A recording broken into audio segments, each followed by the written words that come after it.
Thank you, Mr. Chairman, and thanks again, Undersecretary McCord, for taking the time today to talk about Mr. Biden's defense budget proposal.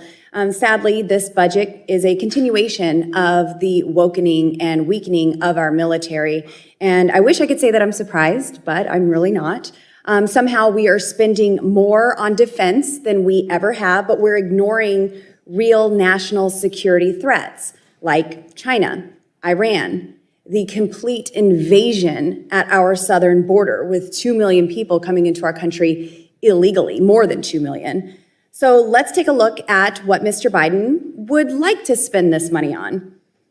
Undersecretary McCord, would you say that this budget makes investments into making our military more green? Meaning, does this budget allocate funds to reduce greenhouse gas emissions? The investments that we have in our budget on climate resilience are not the primary metric is not greenhouse gas emissions. It's making us more climate resilient to the extreme weather events. More green, electric vehicles and whatnot. The electric vehicles part, Okay. yes. The installation part is not an emissions-based metric. Thank you, Mr. Undersecretary. Mr. Biden has said that all federal agencies should be at net zero greenhouse gas emissions by 2050. Does this budget make investments towards getting there? This budget makes investments in all of the president's priorities. Okay, thank you. There's a long time between now and 2050, so the direct line is hard to there was a mission put in place by your commander-in-chief, and this budget certainly gets the ball rolling on that goal to be at net zero greenhouse gas emissions by 2050. This puts that plan by your commander-in-chief into action, correct? We would want to be moving in that direction, but again, Thank you, this Mr. budget doesn't Undersecretary. extend anywhere near to 2050. Mr. Undersecretary, it sounds to me like you're burning the tax dollars at the altar of environmental extremists, because in this report that I have here that I would like to seek unanimous consent to enter into the record. Without objection. Thank you. This report issued by your agency is not, quote, technically feasible for the DoD to achieve net zero greenhouse gas emissions, end quote. This is your report, and it provides an example of the impacts woke Green New Deal policies would have in action, saying, quote, the DoD cannot, for instance, risk an armored brigade in combat running out of fuel because it's only allowed to acquire net zero fuel and none is readily available, end quote. So, Mr. Undersecretary, why are we proposing to spend billions, and some estimates from this report say trillions of tax dollars towards reaching net zero greenhouse gas emissions when the DoD has already said that this is not feasible? Well, again, net zero as a policy for a country or an agency is one thing.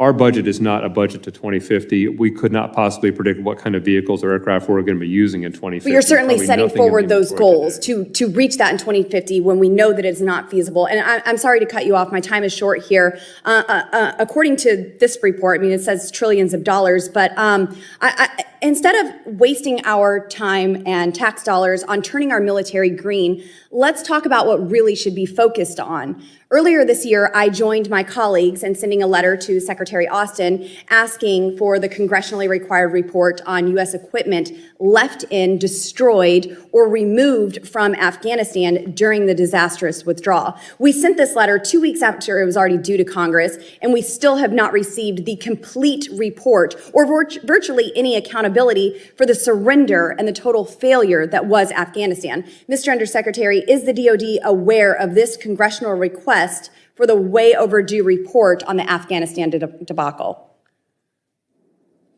On the issue of equipment that was left behind, my understanding that I know I've seen draft reports. I believe that those reports have been submitted, but there may have been different requests. Can you tell me how many tanks are currently in Afghanistan? No. With all due respect, Mr. Undersecretary, I've asked for a peanut butter and jelly sandwich, and I'm kind of getting bread here. We don't have the full and complete answers that we need. This is a congressional mandate that we get this report. Can you tell me how many rifles are in Afghanistan? If there's been reports that have been made, can you tell me how many rifles are left behind?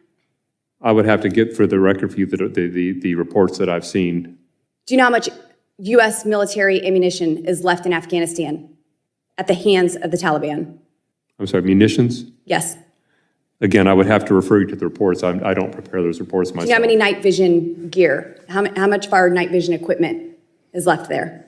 So, Mr. Undersecretary, the point that I'm getting at here is we can't tell the American taxpayers how we have spent their money, how we have funded and equipped the Taliban, and now we're asking for more money. Mr. Undersecretary, do you think that Congress deserves this report? Gentlewoman's time has expired, and but you're entitled to submit questions for the record. Thank you very much. And may I also ask unanimous consent to enter this letter into the record? I apologize. Yes. I thought I had 39 seconds. No, you're over 30. I see that. Now, without objection, you may submit that for the record. Thank you, Mr. Chairman.